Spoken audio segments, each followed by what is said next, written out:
Voces y silencios. Música, sueños, magia. Palabras silvanadas en el pensamiento. Pensamientos navegando en la voz. Hechos de palabra. Idea y conducción, Alicia Nigro.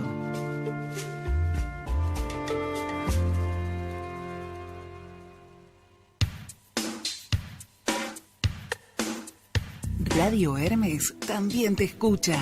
Llámanos al 4305-3303 o deja tu mensaje al 11 56 47 2346. Compartí nuestros contenidos en redes. En Facebook nos encontrás como Radio Hermes Web, en Instagram como Radio Hermes y en Twitter como Radio-Hermes. Míranos en nuestro canal de YouTube, escuchanos en www.radiohermes.com y nuestra aplicación para dispositivos móviles. Radio Hermes, tu lugar de expresión y comunicación.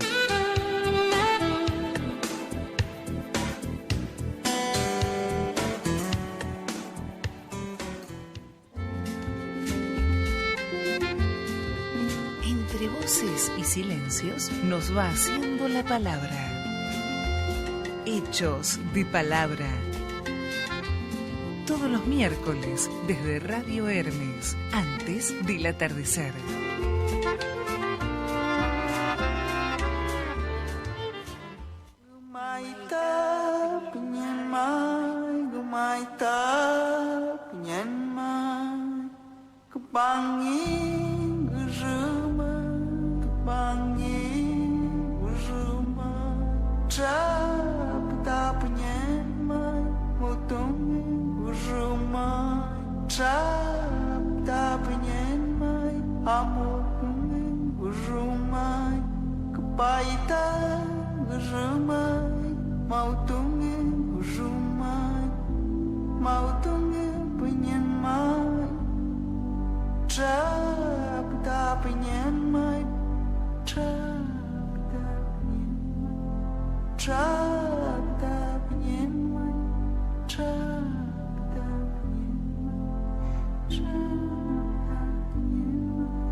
Baita, Rama, Mautum.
Acabamos de escuchar a Pichi Malén interpretando Canción para dormir a un niño. Pichi Malén es una cantante argentina de origen mapuche, tataranieta por vía materna del cacique Ignacio Coliqueo. Hoy escucharemos diversos temas musicales de diferentes culturas y regiones geográficas, teniendo en cuenta los temas que trataremos durante el programa.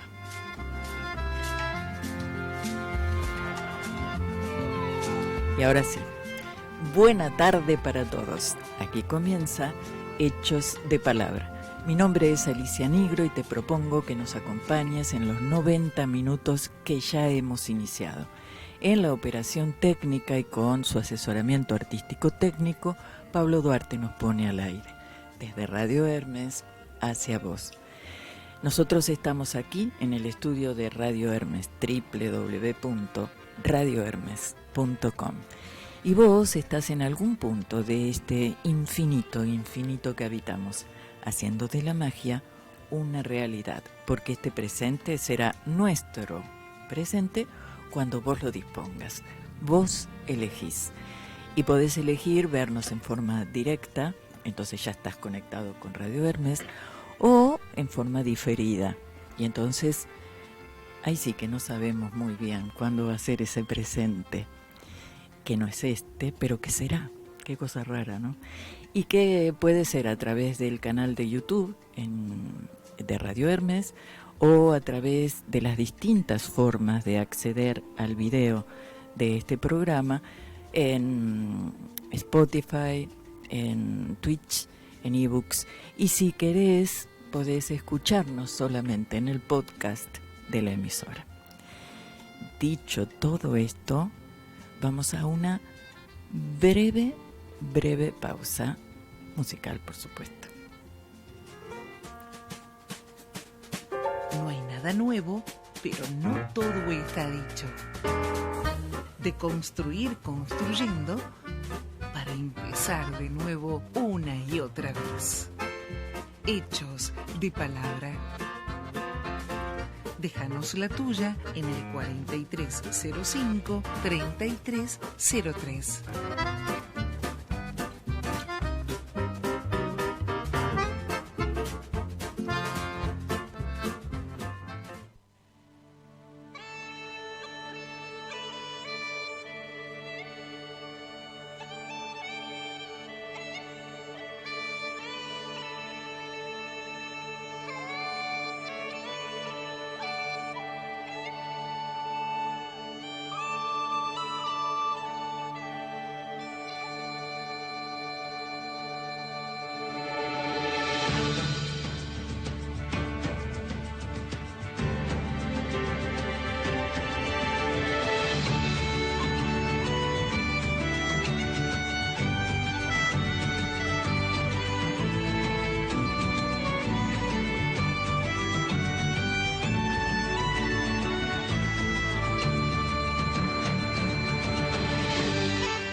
En esta oportunidad escuchamos música celta, Navidad. Bueno, ya está con nosotros Manuel Corral Vide. Él es escritor, poeta, periodista, artista plástico, docente, chef internacional y más cosas. Después vamos a hablar, es ensayista, por ejemplo. Después vamos a conversar más sobre... Él va a ir surgiendo en la medida que vayamos charlando. Y nos trae una columna, porque además es columnista de Hechos de Palabra, aunque pueda venir por sus actividades, pueda venir 2 veces al año, pero 2 veces al año lo tenemos a Manuel, que nos traen cosas interesantísimas para escuchar y para compartir.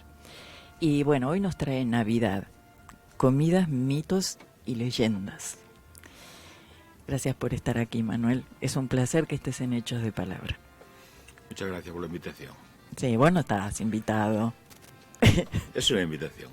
Bueno, está bien, es una invitación, pero yo siento que yo creo que la palabra invitado aleja un poquitito, mínimo, pero aleja, hace la diferencia. Pero vos acá venís y es tu casa.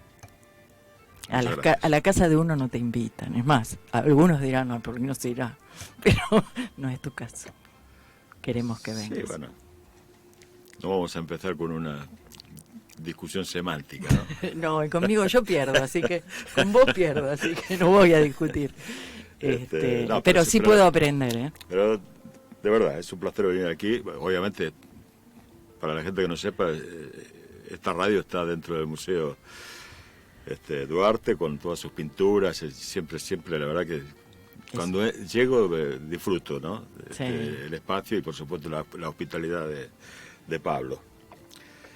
Que invitación tiene que ver un poquito con eso de la hospitalidad. También tiene ¿no? que ver de con puerta, eso, de puerta abierta, sí. ¿no? Así que bueno, tú dirás. No, yo no voy a decir nada. Acá vas a decir vos, Manuel. Tú dirás.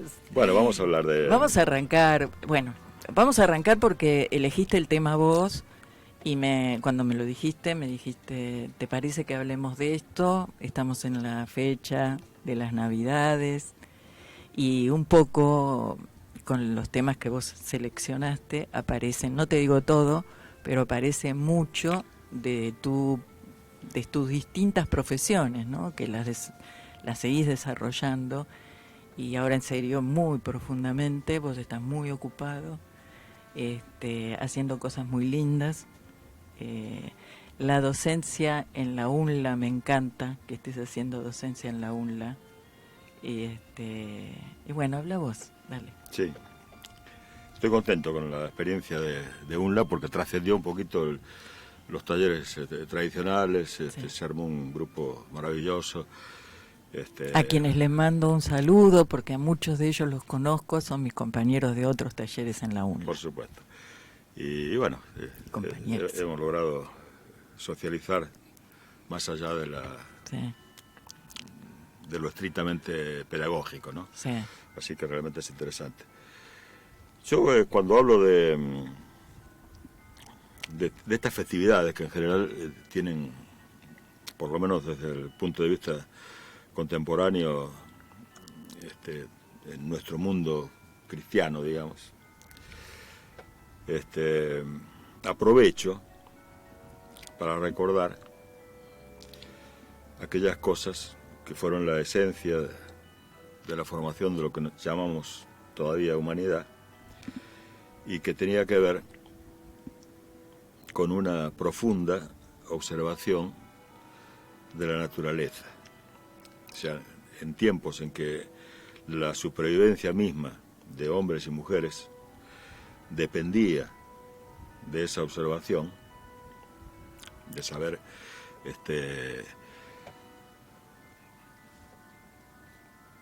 cuándo llegaba cada una de las estaciones, el frío, cuándo escaseaba la caza, cuando había que sembrar, cosechar. Bueno, todo ese tipo de ese ciclo rural, digamos, es lo que de alguna forma ordenaba la vida anual de aquellas primitivas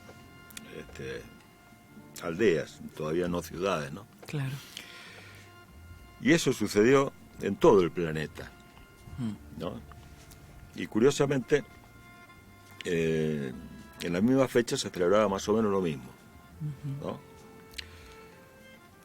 Por ejemplo, si en diciembre los germanos, los celtas, tenían festividades que tenían que ver con lo que ellos llamaban, porque comenzaba el invierno, y ellos hacían celebraciones al sol, ¿no? Sí. El sol que se pretendía que llegara a todo su esplendor cuando terminara el invierno en la primavera. Así que estas festividades de diciembre, que por ejemplo los escandinavos y los germanos era el 26 de diciembre, celebraban al dios nórdico del sol naciente. Pero me interesa, traje algunos apuntes para ver, ¿y qué pasaba en este mundo que supuestamente era desconocido? Claro. Bueno, los aztecas también celebraban entre el 7 y el 26 de diciembre el advenimiento del dios Sol, ¿no? Y los incas, a su vez, más o menos en las mismas fechas, el 23 de diciembre en este caso, también celebraban una fiesta parecida el 23 de diciembre. Y luego otra en junio. Los Saturnales romanos también se festejaban, sí. Obviamente en honor a Saturno, también se celebraban en diciembre. ¿Y por qué el catolicismo terminó eligiendo justamente esas fechas de diciembre? Por una cuestión pragmática, de hacer más sencilla la evangelización. O sea, una cosa es decirle a un pagano, en estas fechas, que desde tiempos inmemoriales ustedes están haciendo una celebración, nosotros la vamos a eliminar. En esta fecha no vamos a celebrar nada, o decirle, en esta fecha vamos a seguir celebrando. Claro. Pero vamos a celebrar otra cosa. Vamos a celebrar, en vez del nacimiento del sol, el nacimiento de Jesús, ¿no? Es muy importante que a los pueblos se les permita celebrar. Claro. No fue sencillo ubicar para los teólogos la fecha del nacimiento de Cristo, porque no había mucha documentación. Y la poca documentación que había, en realidad ubicaba la fecha en marzo.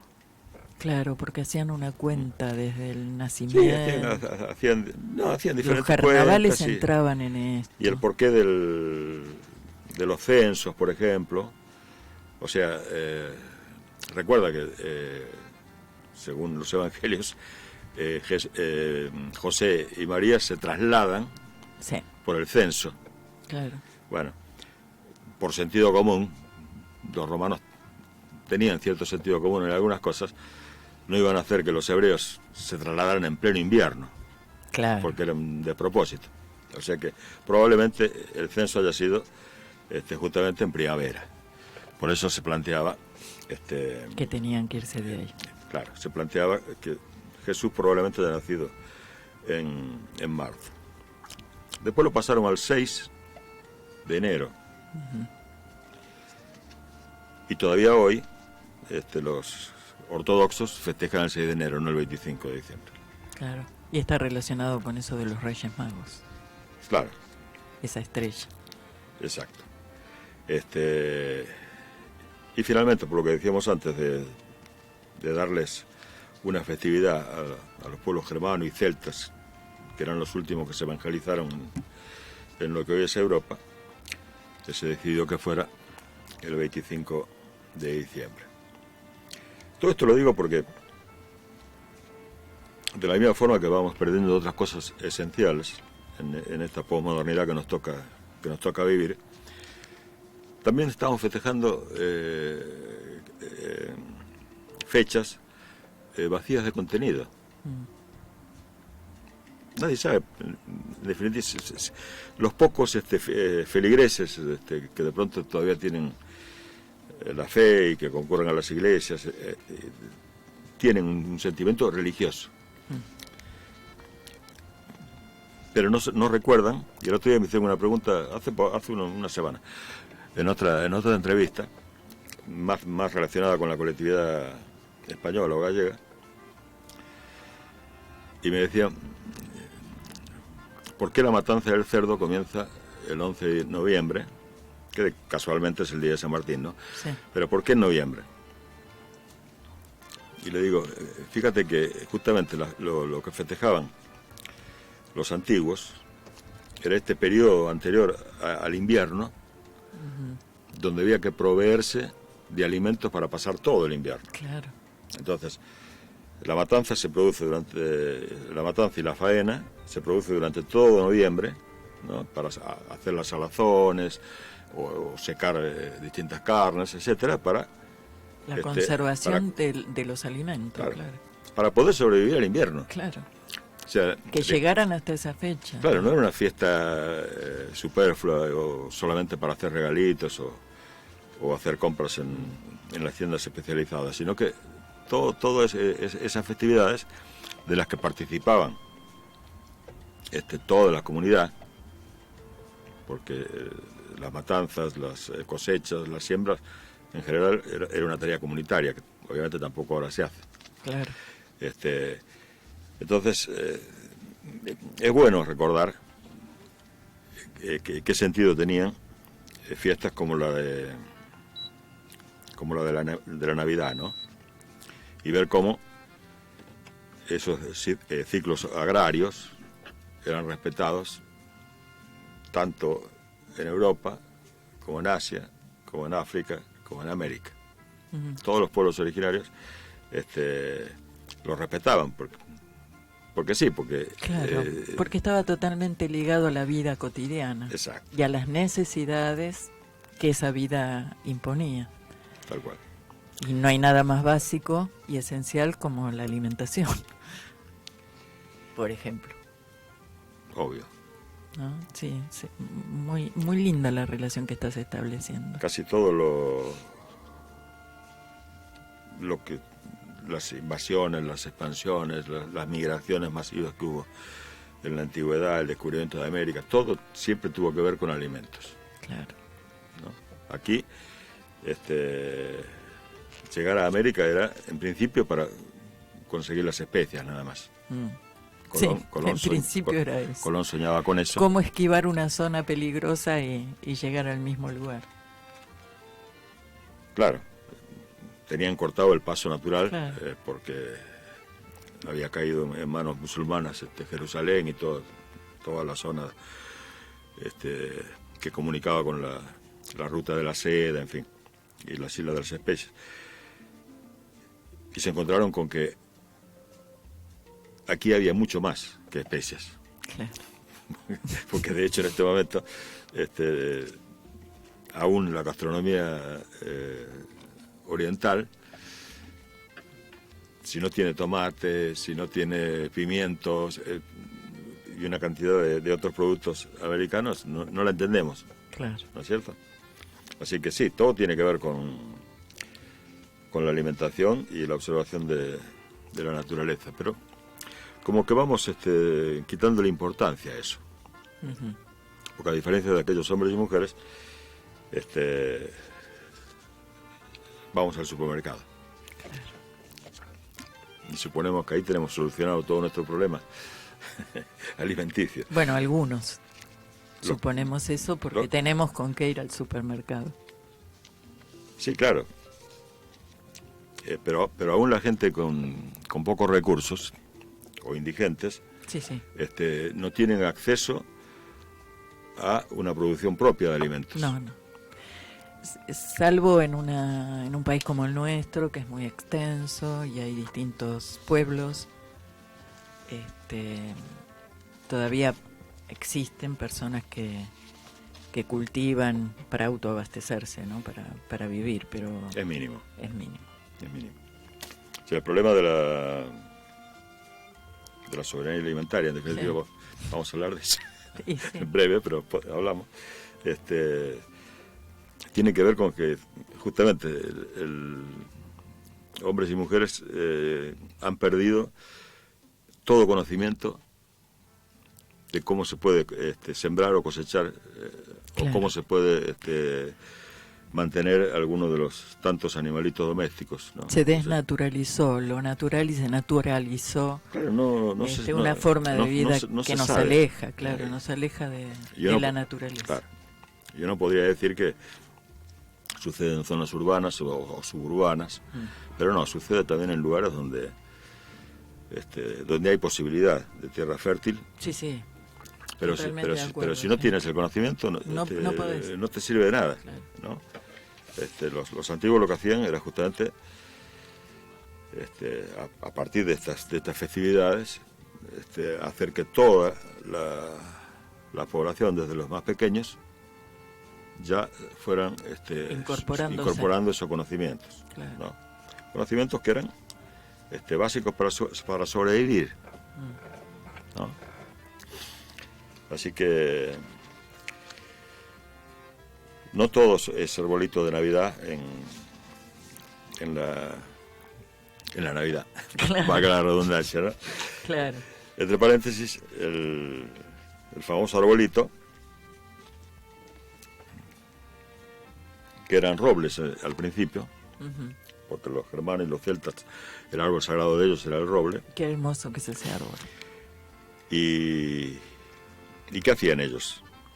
Justamente, cuando estaba por comenzar el invierno, ellos adornaban los robles, ¿no? Con cintas de colores y con diferentes elementos ornamentales, como planteando una ceremonia propiciatoria El ciclo que se iba a iniciar. el ciclo que se iba a iniciar cuando terminara el invierno, o sea, Claro. los nuevos frutos, ¿no? El reverdecer de los árboles, o sea, tenía ese sentido. Claro. Nosotros ahora tenemos Es que adornos. si salís a hacer una encuesta y nos agarrás de sopetón, ¿por qué el arbolito? Y nos quedamos ahí mirándote, la mayoría. Algunos sabrá. ¿Y por qué no es un roble? Claro. Porque el cristianismo no quiso sacar el roble porque era un dios para los celtas. Entonces puso el abeto. Que tiene un parecido por ahí, un poquito, claro. porque el roble es como empinado.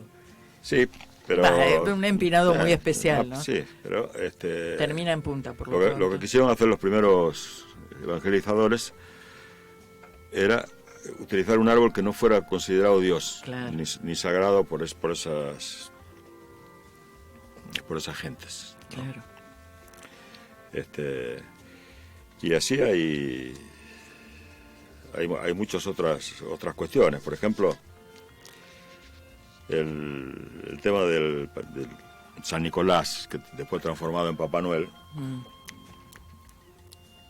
San Nicolás no tenía esta imagen así de hombre obeso y Panzoncito. panzón y con Con una risa muy especial. esos colores estridentes, Y rojos. los cachetes rojos Exacto. también.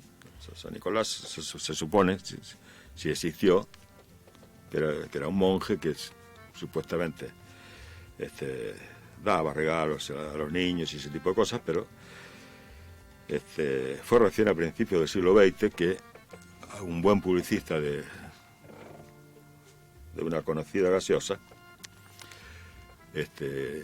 le puso los colores de esa marca e inventaron este Papá Noel. Ujú. Pero por ejemplo en Galicia no tenemos el Papá Noel. Tenemos un personaje que se llama el apalpador. Ah, ¿y El apalpador. qué es el El apalpador? El apalpador es un carbonero alto, tipo gigante, vestido de andrajos, como corresponde a alguien Claro, que se dedica a eso. que se dedica a eso, y que viene en la noche de Navidad y le palpa las barriguitas a los nenes Qué tierno, qué. para ver si están bien o mal alimentados. Ah, Y en base a eso deja los regalos. deja los regalos. que pueden ser castañas, o si se portaron mal, pedacitos de carbón, ¿no? Y bueno, está muy arraigado eso, y especialmente en las zonas rurales, el apalpador, obviamente con la complicidad de los padres, como siempre. Claro. Me imagino que todos tendrían sus castañas. Si había castañas, ¿no? Bueno, había muchísimas castañas. Sí. Yo tengo una amiga gallega que una de las primeras cosas que hizo después de muchos años, porque vino acá a los 6, y una de las cosas primeras que hizo, ni bien se fue a España de nuevo, a visitar fue primero, fue buscar esas castañas. Ella todos los años, a fin de año, siempre se buscaba las castañas y las cocinaba, las preparaba. Me hizo participar de eso, hizo participar a los chicos, a mi hijo, y tenía todo un sentido. Eso no faltaba en la mesa. Las castañas habían en Galicia. Había muchas castañas. Hay una fiesta justamente donde básicamente se asan las castañas en unos tambores que se llaman ticholas, con agujeros. Se ponen las castañas adentro y se va dando vueltas. Por supuesto, antes de poner las castañas hay que hacerles un tajito, ¿no?, para que no salten. Claro. Y se va dando vueltas sobre llama y se comen así, asadas. Pero, repito, había muchas castañas. Si hubiera habido muchas castañas siempre, tal vez las papas no hubieran entrado en España. Claro. Porque en realidad una gran peste hizo que prácticamente nos quedáramos sin castañas, y la castaña y el nabo eran las guarniciones habituales. Claro. Que después fue suplantado por las papas. Ahora si a un gallego o a un irlandés le saca las papas y te dice no hay comida. Aparte había en una época, bajaban a las ferias, y cuando hacían la muestra de lo cosechado, se pesaban las papas y se premiaba la papa más grande. Esto lo sé también por mi hermana, que viajó a España una vez, y por pedido de un señor se trajo una papa, en la década del 70 te hablo, ¿no? Se trajo una papa enorme que pesaba como 2 kilos, y era todo un orgullo para él haber cosechado esa papa.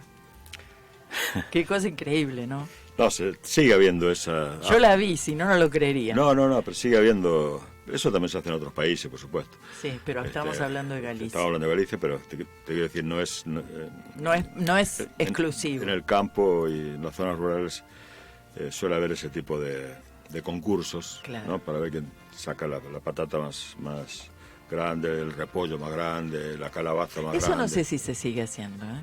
Sí, ¿Sigue haciendo? Sí. De vez en cuando. La vez pasada me mandó algún amigo de una fiesta de repollos. Mira. ¿No? Y me mandó la foto porque en su familia habían cosechado ese repollo.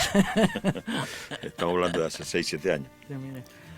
No existe eso, ese orgullo de decir, claro, logramos Pero bueno, también en Galicia y en otros lugares el rural se va quedando vacío. Claro. Ya cada vez hay menos campesinos y las nuevas generaciones van perdiendo contacto con Eso está pasando en todas las culturas, ¿no? Con el ciclo agrario, ¿no? Y en vez del Samaín, por ejemplo, también en Galicia la gente festeja el Halloween, y es así. Sí. Se va perdiendo. No es bueno, pero se pierde. Se pierde porque, no sé, ¿te parece que la globalización tuvo que ver en todo esto?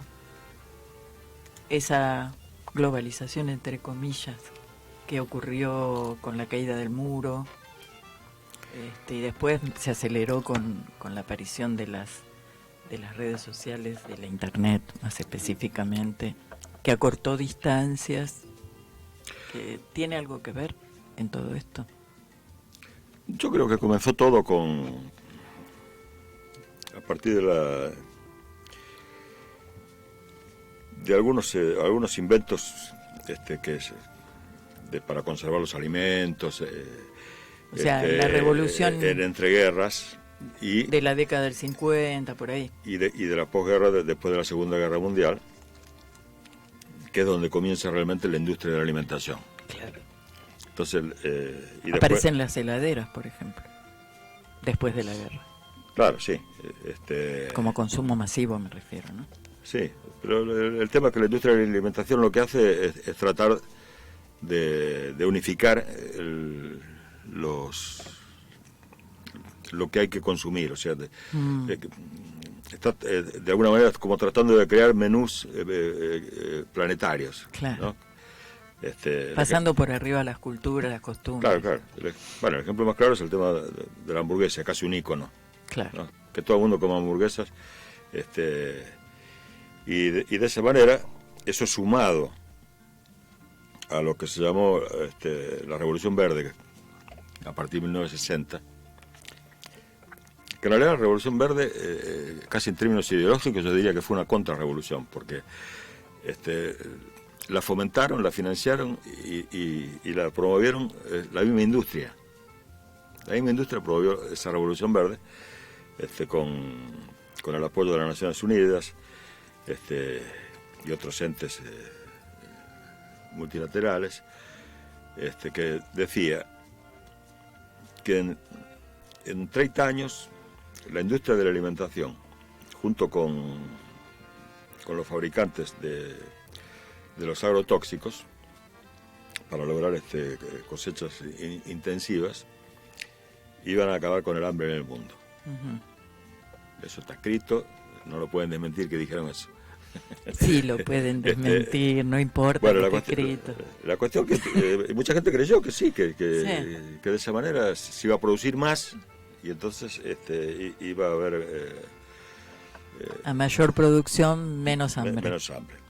Y se olvidaron que en realidad, y Argentina es un ejemplo básico y clásico, no importa si producís mucho, porque de hecho Argentina produce para alimentar a 3 veces más los 47 millones que estamos. Sí. El tema no es producir, sino distribuir. ¿Cómo se distribuye eso que se produce? Si no se distribuye equitativamente, no hay manera de acabar con el hambre. Claro. Ahora, fíjate que fiestas como la de Navidad se supone que está promoviendo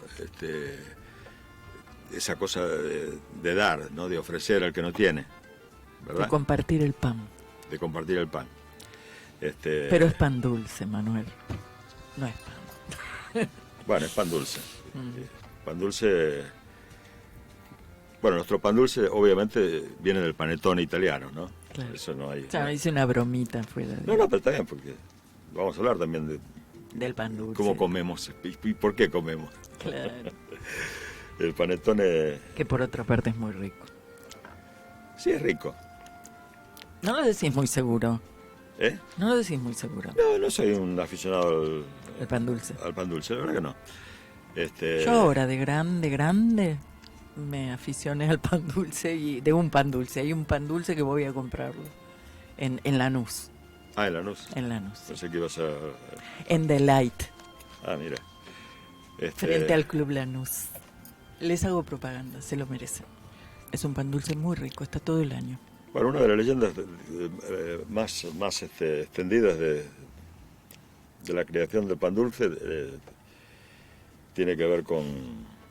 Hay varias leyendas, pero una tiene que ver tangencialmente con Leonardo da Vinci, cuando estaba como director de banquetes de Ludovico Sforza, el duque de Milán, llamado el Moro. Y bueno, habían preparado un banquete y en la panadería hubo un descuido y se quemó. El pan se quemó. Y era muy habitual en las cocinas de aquella época que ciertos insumos se le dieran como parte de pago a los trabajadores, ¿no? Y uno de los ayudantes, llamado Antonio, había separado toda una cantidad de trozos de masa e incluso panes y frutas, y lo tenía para llevar a su casa. O sea, había hecho un pan con frutas para llevar a su casa, de acuerdo a la costumbre, ¿no? Que Claro. era de él. Entonces, el jefe de cocina, y Da Vinci le dijo: Antonio, olvídate, si no al duque, ¿qué le damos? Spetta. ¿Qué le damos al duque? Y entonces le llevaron el pan que había hecho Antonio. Como siempre estas leyendas terminan diciendo que le encantó al duque el producto. Y a partir de ahí... Que no conocía, no, llamó y dijo: ¿quién lo hizo? Antonio se hizo famoso. ¿Quién lo hizo? Claro. Claro. No, es que eso se estilaba, ¿no? Porque, como le presentaron a Antonio, entonces el duque dijo: bueno, lo vamos a llamar Pane di Toni. O sea, y de ahí salió Panettone. Exacto. Qué lindo. Bueno, Ahora, sí, desde muy antiguo, sí. los egipcios, los fenicios, los griegos, luego de los romanos, los bizantinos, le ponían frutas a algunos panes, ¿no? Lo que pasa es que se popularizó tanto. Yo creo que si nos detenemos en el pan, ya tenemos para hacer 3 programas por lo menos, ¿no? Para hablar, uniendo culturas y mitos y leyendas, hablar del significado del pan, cómo aparece el pan como alimento. Es una invitación a recorrer la historia de una manera muy interesante, ¿no? Eso Bueno, lo podemos hacer el año que viene, Manuel. La historia del pan es la historia de la humanidad. Claro. O sea, la historia del pan es ni más ni menos que la historia de la humanidad. Sí. O sea, el hombre de las cavernas tomaba los granos y los llevaba a la boca con la cáscara, con todo, Claro. ¿no? Estómagos eran los de antes. Sí, no, pero Pero es verdad. antes es de los verdad. 20 años, de todas maneras, la expectativa de Claro. vida era más o menos 20 años, Claro, pero se quedaban sin dientes, claro. porque era así. Mm, De hecho, las primeras moliendas, mm. las primeras moliendas eran muy simples, eran 2 piedras nada más. Le ponían una piedra, ponían el grano y ahí lo molían y después separaban como podían. De ahí el mortero No, No, todavía es no. posterior. Eso es posterior. Muy posterior. Pero sí, a esas piedras se les llamaba muelas. De ahí viene la palabra molienda, Mm. ¿no? Pero en esas primeras moliendas iba un pedacito de piedra también. Claro. O sea que seguían teniendo problemas con la dentadura. Pero Y luego, no. luego, cuando realmente logran harina Mm. de distintos cereales y se dan cuenta que pueden amasar y que pueden hacer panes, que los primeros panes eran planos y no iban al horno, se ponían directamente sobre las piedras. Claro, ¿no? al sol. No, O en el fuego. ¿Al al fuego? fuego, sí, el rescoldo, decimos por, Sí, sí. por estas latitudes. Sí. Era- Sí, se era- usa de hecho la claro. piedra para cocinar. Eran panes ácimos al principio, después se descubrió lo que ahora los chicos piensan que es un invento de la posmodernidad, la masa madre. ¿Viste? ¿Cómo les interesa la masa madre? Me Está bien, encanta eso. pero casi nadie sabe de dónde Lo mismo viene. que con el yogur. Nadie sabe de dónde viene. El proceso químico no lo conocemos, pero por ahí lo hacemos. No, pero aquella gente primitiva Sí, que, sí, que- sí. que hacía sin levadura, en algún momento a alguno le quedó un poco de masa por ahí, y lo terminó mezclando con la masa nueva, Y vio que... y esa masa vieja era la masa madre. O sea, Claro. lo mezcló y vio que levaba, ¿no? Y ahí está. Y que tenía una terneza y otro sabor. Entonces empezó a evolucionar toda la panificación, ¿no? ¿Podemos hacer una pequeña pausa brevísima? Va a ser musical. Y después retomamos. Pero me encanta. Bueno, vamos a escuchar ahora la danza del hada de azúcar de Tchaikovsky, de El Cascanueces.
Radio Hermes también te escucha.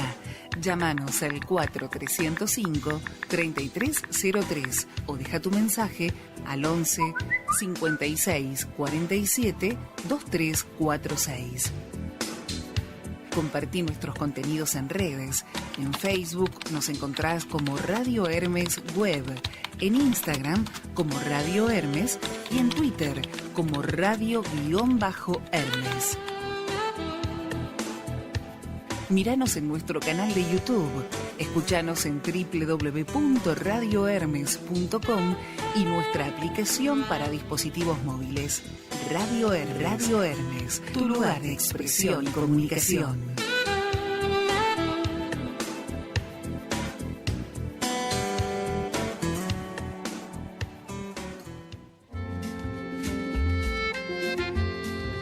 Entre voces y silencios nos va haciendo la palabra. Hechos de palabra. Todos los miércoles desde Radio Hermes, antes del atardecer.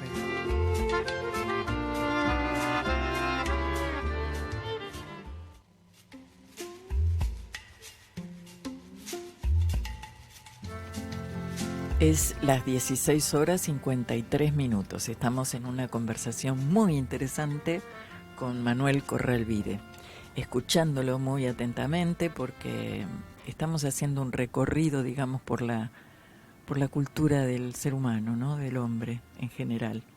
Y podemos detenernos, como lo hemos hecho, en distintas regiones, en distintos momentos. Y estamos hablando de la Navidad, de las comidas, de los mitos y de las leyendas a través del tiempo. Es un placer todo lo que escuchamos hasta aquí. Me encantó lo del panetone. Y ahora continuamos ahí escuchándote, Manuel. Sí,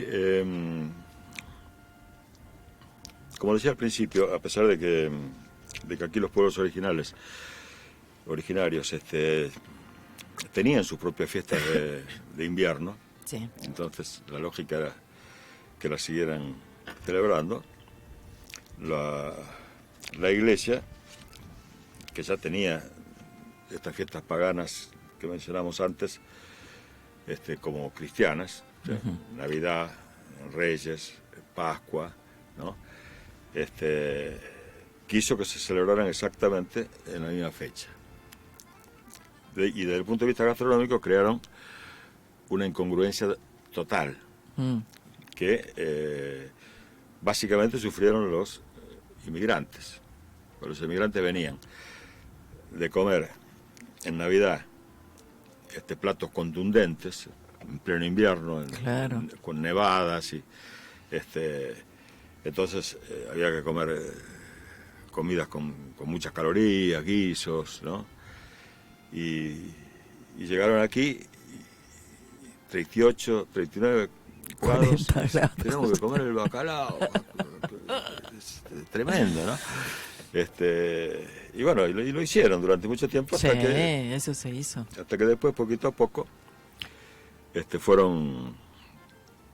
fueron ingresando Otras costumbres, otros Sí, alimentos. Trataron de los mismos inmigrantes o hijos de los inmigrantes Dijeron, bueno, vamos a empezaron parar un a poco. comer algunas otras cosas. Quedaron, por ejemplo, cosas similares con lechón, por ejemplo, lechón asado. Allí también se comía cochinillos, pero empezaron a dejar un poco de lado los guisos. Claro, ¿no? las comidas más fuertes, Claro, las con comidas mucha más fuertes. caloría. Y- Igual por ahí todavía hay una empanada gallega, Sí, bueno, o para Semana Santa el bacalao, que acá no hace tanto frío en Semana Santa. sí, pero el bacalao pero ya hervido con ya- papa. Ya es otoño, o sea, Ya se adecua un poco. tiene más coherencia que Sí. hacerlo en diciembre, Navidad. en diciembre, ¿no? Pero así todo, de la misma forma que el pan dulce o el panettone viene de Italia, también de Italia viene algo que se convirtió en un clásico. Ahora tal vez no parezca tanto, pero antes incluso era entrada habitual en la mayoría de los bodegones y restaurantes, que solían ponerle el nombre con H's y una serie para que pareciera francés, ¿no? Y en realidad era italiano, porque el vitel toné es vitello tonato. Y me gusta más, te digo, Vitello vitello tonato. tonato. O sea, ternera con atún. El otro día un joven colega puso muy contento una foto de un plato y puso un vitel toné de lengua. Y está mal dicho, porque Claro. vitel se refiere a la carne, no a la lengua. Claro. Entonces, tendría que haber dicho Lengua. Claro, lingua, Lingua. tonata. Lingua tonata. Bueno, la cuestión que el vitel toné es una receta de la región del Piamonte, Sí. como sabemos, el noroeste, y se origina por la cercanía a los mares y al puerto de Génova, que les permitió a los piemonteses tener acceso a las dos materias primas que en realidad componen el plato, o sea, la carne y el atún. Así que los inmigrantes instalaron rápidamente este plato, y al asentarse en Argentina, al ser frío, venía muy bien justamente para Claro. las fiestas de diciembre.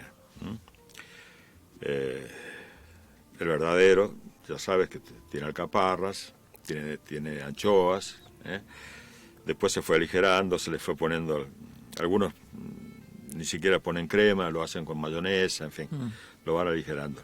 Pero el vitel toné se convirtió En un casi en plato sí, un clásico, fundamental. un clásico rioplatense. Sí, sí, sí. Este, Y siempre en la familia hay 2 o 3 vitel toné y uno elige, yo quiero comer ese queso. claro. Que las variantes pueden ser esas, ¿no? Las que vos decís. Sí. Que en lugar de ponen mayonesa. Claro, le ponen mayonesa, ¿En lugar de qué? No le, de crema. Claro. Lleva nata, como se Y dice. otros ponen las dos cosas. Y otros le ponen las dos cosas, sí. Claro. A alguna gente no le gustan las anchoas. Y no le ponen anchoas, es cierto. O no le ponen alcaparras. Claro. ¿No? Pero bueno.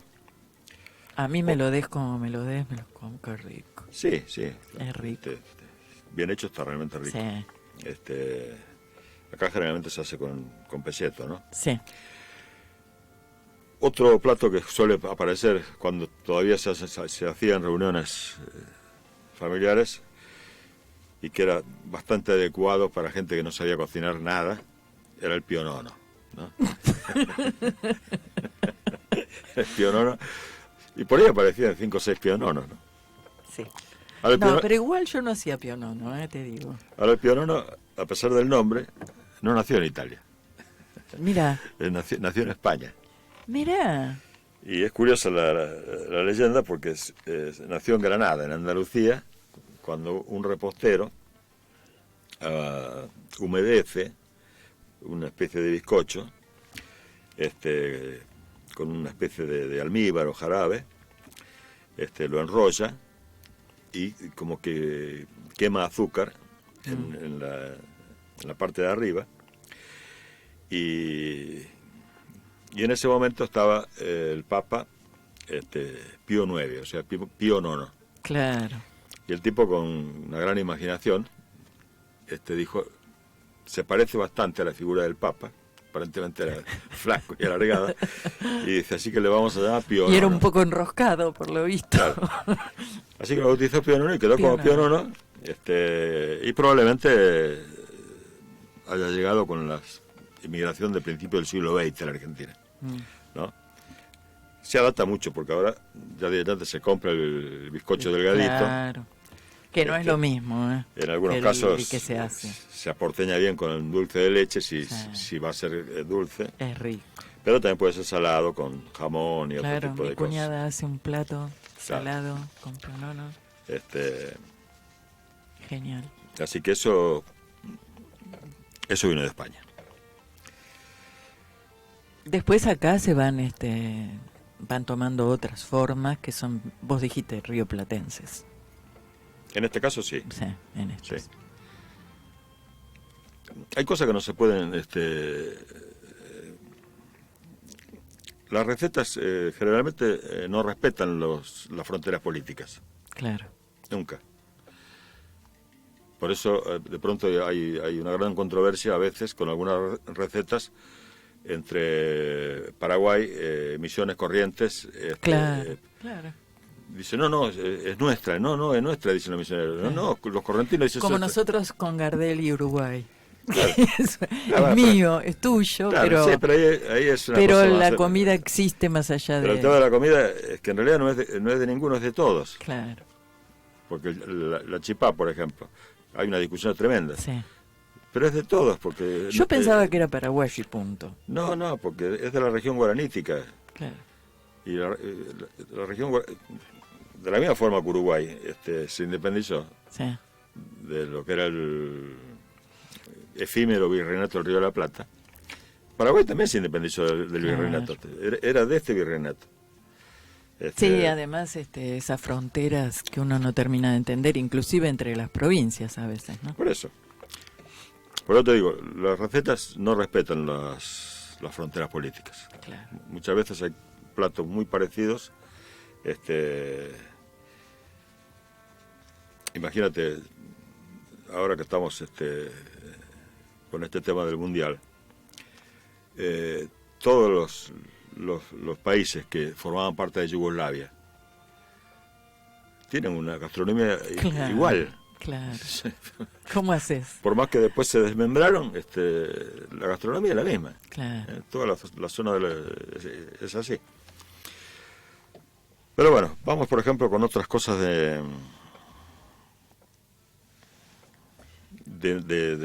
estas navidades de verano, digamos. ¿Te parece que antes de empezar con el tema hagamos una última pausa y después le damos hasta el final? La que digas. Bueno, entonces vamos a escuchar ahora, no me acuerdo si ya pasamos, Ya te digo, aguántenme un poquito.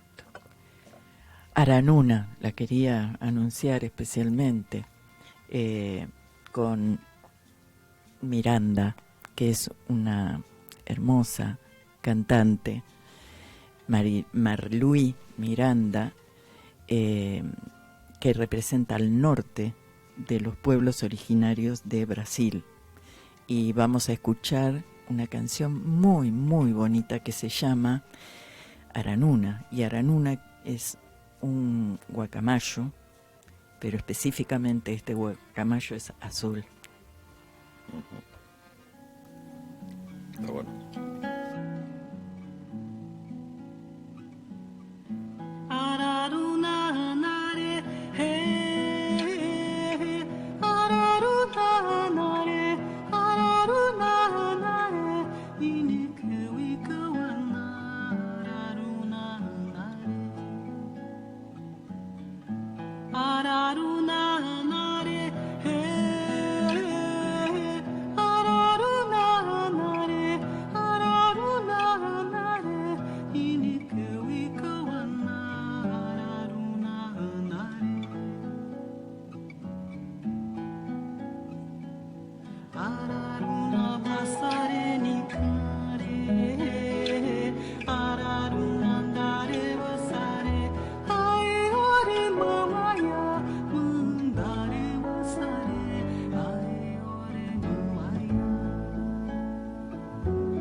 Recuperar el sentido verdadero de las palabras que fueron vaciadas de su contenido, porque vaciándolas se vacía el pensamiento. Hechos de palabra, por www.radiohermes.com.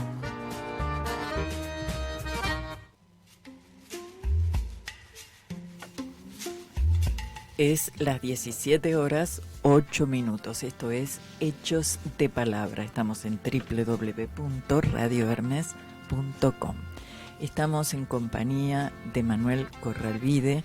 Él es escritor, poeta, ensayista, periodista, docente, chef internacional, y 2x3 se da una vueltita por Hechos de Palabra y desarrolla una columna como esta que está desarrollando hoy, que es bellísima por cómo está enfocada, Manuel, pero además, y es sumamente interesante, pero que liga las necesidades y los intereses de los seres humanos en este planeta Tierra, que estamos alejándonos cada vez más de lo natural y estamos naturalizando cosas que van en nuestra propia contra. Y vos nos estás haciendo reflexionar, y mucho, de manera muy amena y muy linda, y estamos viendo un hecho concreto como es la Navidad, que se festeja en todo el mundo, más allá de las religiones, de las creencias. No tenemos mucho criterio formado de por qué la Navidad. Y hoy estás haciéndonos reflexionar sobre eso. Y cómo el alimento está íntimamente ligado a la cultura, al desarrollo de los pueblos, ¿no? A las libertades de las personas. Yo estoy yendo por ahí un poquito más allá, pero de lo que expresaste, pero haciendo una síntesis, ese es el camino, ¿me equivoco? Sí, por supuesto, es el camino. Es el camino.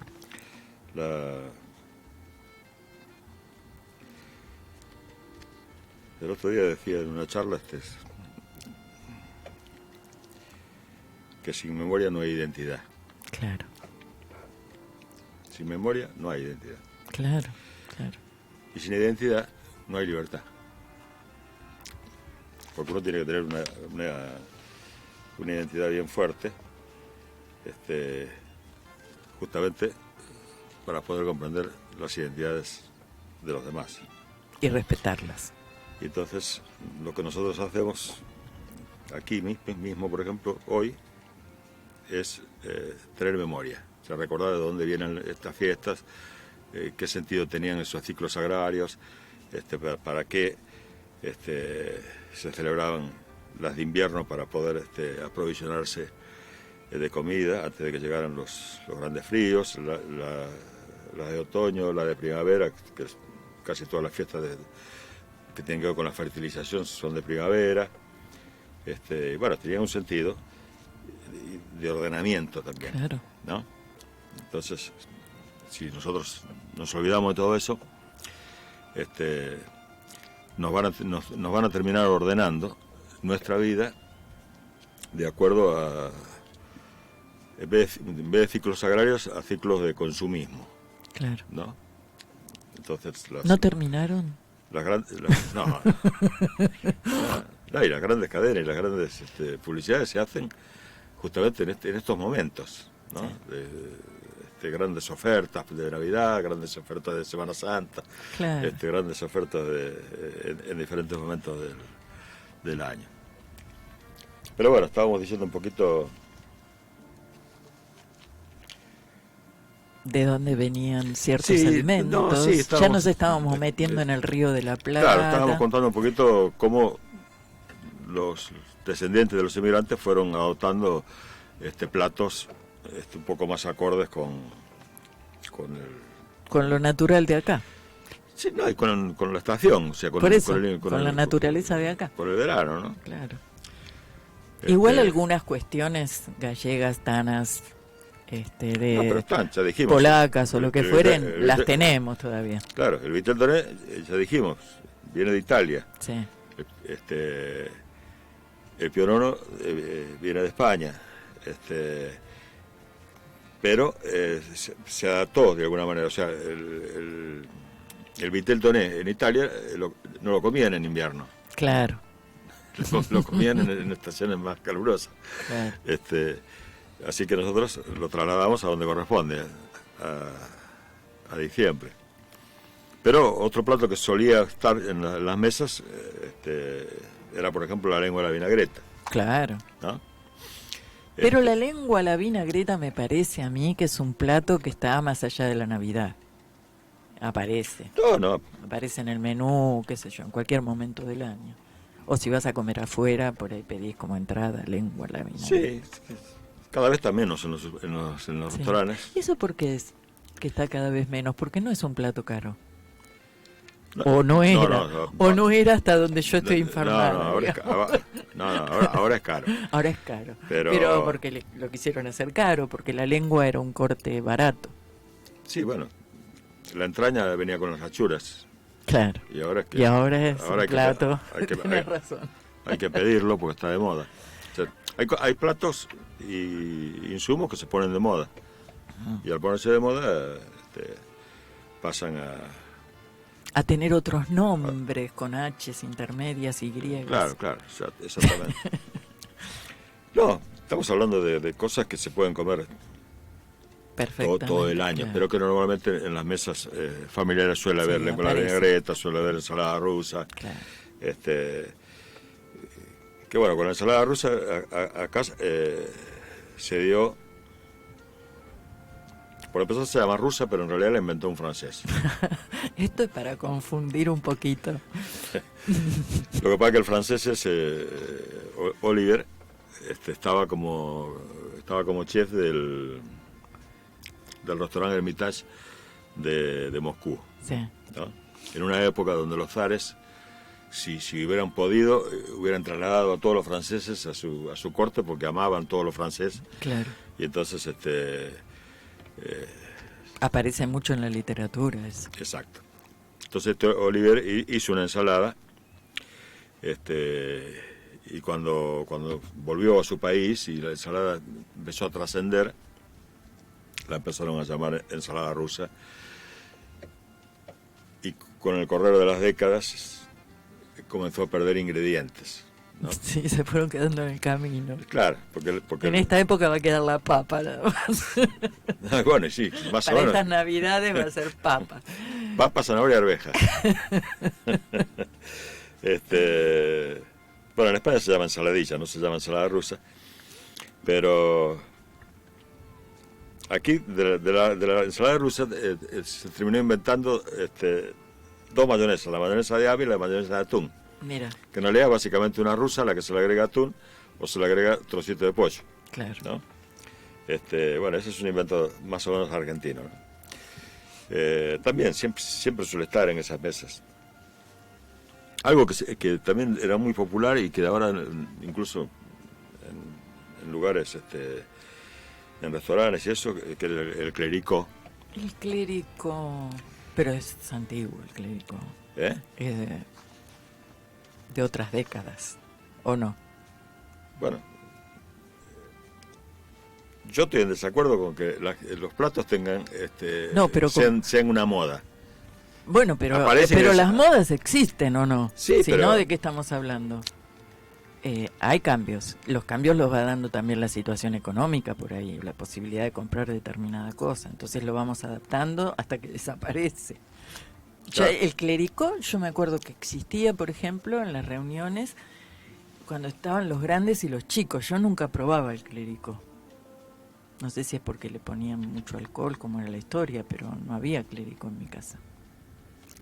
No, el clericó no es que... O sea, había para los grandes, para los chicos no. El clericó no es que tenga mucho alcohol porque el vino no tiene mucho alcohol. Claro. Lo que pasa que la fruta y el azúcar potencia produce un proceso de fermentación rápido y entonces se eleva el alcohol. Sí. ¿No? De todas maneras, efectivamente tiene un par de siglos. Sí. Clericó se consumía. Bueno, siglos no, porque yo era chiquita. No, estamos hablando de cuando se creó. Ah, bueno. Clericó se creó hace un tiempo. Un par de siglos. De hecho, el nombre clericó surge en el Reino Unido y lo traían aquellos que estaban en la India, cuando el Reino Unido tenía colonizada la India. Bueno, los que estaban allí habían inventado este clericó por las altas temperaturas que había en la India. Y de alguna manera utilizaban vino tinto, y entonces se castellanizó al mezclarle al vino otros productos que lo aligeraban, quedaba más claro, o sea, quedaba clarete. Claro, por eso. De clarete a clericó hubo un paso. La cuestión que fines del siglo XIX y principios del XX se recontra popularizó el clericó en Argentina, Uruguay y Paraguay, en los 3 países. ¿No? Y por ejemplo en España terminó siendo más popular la sangría. La sangría acá también hubo sangría. Que es solamente con tinto, ¿no? Sí. ¿Es tinto, azúcar y qué más era? ¿Y limón? Generalmente, por lo menos en las sangrías que yo conocía, porque ahora le ponen de todo, sí, pero eran con naranja. Naranja. Con naranja. Y bueno, quedaban muy, muy ricas, ¿no? Ahora, a veces lo de los platos que pasan de moda, que tienen que ver con tendencias internacionales, nuevos cocineros que quieren lucirse y traer otros platos, en una época en que no vas a ir a ninguna cocina o a casi ninguna cocina hogareña donde haya, como había antes, los recetarios a mano, sí, ¿no? Antes vos ibas a una cocina y estaba en la alacena estaba el recetario, con las tapas llenas de grasa, porque seguramente sí, porque lo usaban. Claro. Inclusive estaban los recetarios que se podían comprar en una librería de algún cocinero famoso o cocinera famosa, o los recetarios que se pasaban de abuela a nietos. Sí, manuscritos. Yo mismo conservo varios manuscritos. Claro. O si no, estaban las carpetas donde se pegaban, se recortaba de las revistas, claro, la receta y se pegaban. Claro. ¿No? Ahora se me cruzó Doña Petrona por la cabeza. Sí, bueno, Doña Petrona fue un caso particular. Marcó una época, obviamente. Claro. Ella se dirigía a un tipo de ama de casa de una clase social alta, claro, o sea, clase media alta, ¿no? Claro. Con todas las comodidades. Por eso los recetarios de ella, el libro de Doña Petrona en realidad trae un montón de consejos, no solamente cómo cocinar, sino qué vestido usar para recibir al marido cuando viene del trabajo, cómo poner el mantel, bueno, todas esas cosas. Todas esas cuestiones que ahora ya las sabemos. Casi son políticamente incorrectas. Sí, ¿no? Ya las sabemos. Pero ella no era cocinera profesional, nunca fue cocinera profesional, nunca estudió. Claro. Ella tuvo popularidad porque se dio a la televisión. Hizo pequeño curso en el Cordón Bleu. No, era una mujer con mucho carisma. Sí. Entonces, cuando la compañía primitiva de gas quiso imponer, para que la gente dejara de usar las cocinas económicas a carbón, costó muchísimo. La gente no quería saber nada ni la eléctrica ni con la de gas. Claro. Entonces cuando... La de querosén te olvidas. Bueno, sí, me olvido de la de querosén. Sí. Pero la compañía primitiva de gas, cuando se quiere instalar acá, contrata un batallón. Digo batallón porque eran 200, 300 mujeres, para que se pusieran en diferentes lugares y le explicaran a las señoras cómo utilizar la cocina. Cómo utilizar la cocina. Bueno, en ese batallón, Petrona se destacó enseguida, claro, con mucho carisma. Con Juanita. Y entonces, bueno, al principio todavía no tenía a Juanita. Y entonces la compañía compró un espacio importante en la radio. ¿Empezó en la radio, Petrona? Sí, claro. Ella empezó en la radio. Década 40. Si no me equivoco, la Radio del Mundo, que era la radio más importante en ese momento. Y ahí ella llegaba a la radio. Lo digo porque hay filmaciones y fotos. Ella llegaba a la radio como una reina, con tapados de piel, vestida de la manera súper ostentosa, bajaba del coche, y un montón de admiradoras esperándola para saludarla. Claro. ¿No? Y en la radio decía las recetas. Claro. Y después cuando aparece la televisión... Yo la recuerdo en la tele. Bueno, yo no la escuché en la radio tampoco. No lo dije con esa intención. Lo miro a Pablo porque como que yo tengo 120 años. No. No. Yo tampoco la escuché, pero... No, pero yo escuchaba mucha radio de chica. Sí, pero Y, yo también y escuchaba escuché Radio El Mundo cuando era pero muy en la popular. En la década del 30 y 40 no había nacido. No, yo tampoco. Y- Pero a Petrona la veíamos Era un poco masoquista eso, porque mi mamá no podía cocinar como ella, por varias razones. La económica era la fundamental. Claro. Y es verdad lo que vos decís, cocinaba Sí, cocinaba para determinado sector. para determinado sector, obviamente. Y ella hizo un curso en el Cordon Bleu, que tenía una sucursal acá, y entonces medio que sus recetas muchas tienen que ver con el modo de elaboración francés, o sea, con la alta cocina francesa, ¿no? Son comidas bastante Manuel, costosas. yo estoy totalmente metida en la conversación y bueno, y no miré mucho el reloj. Y ya nos tenemos que ir despidiendo. Parece La muy verdad bien. que me da pena que termine este programa porque hay mucho para seguir charlando. El año que viene no van a ser 2 veces al año. El año que viene, públicamente te comprometo a que vengas más veces acá. ¿Está bien? Porque es mucho lo que aprendemos con vos, es muy interesante lo que nos traes.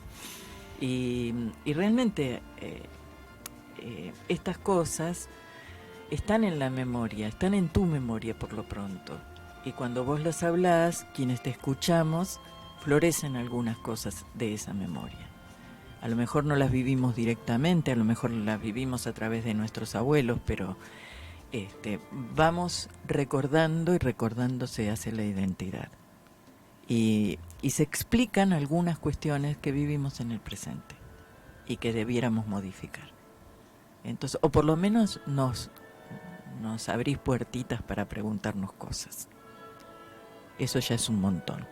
Sí. Así que te comprometo públicamente que el año que viene en Hechos de Palabra estés más de 2 veces al año. Y te agradezco un montón que hayas estado aquí. Fue un placer, como siempre. Para mí también es un Así placer. que será hasta la próxima. Y nada, ¿a dónde hay que firmar?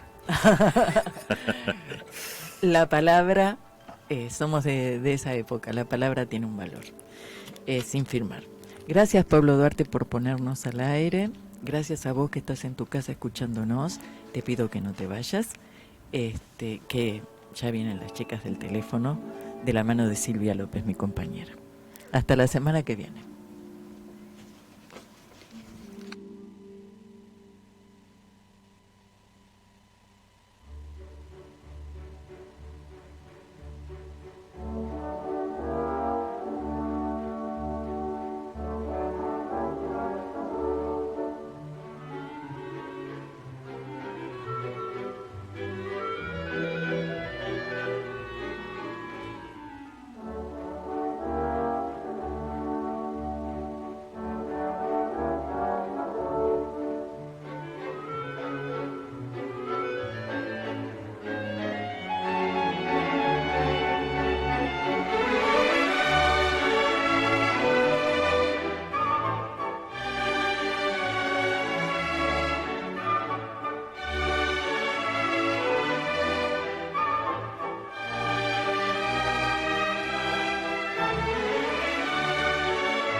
hasta aquí compartimos voces y silencios, música, sueños, magia, palabras hilvanadas en el pensamiento, pensamientos navegando en la voz,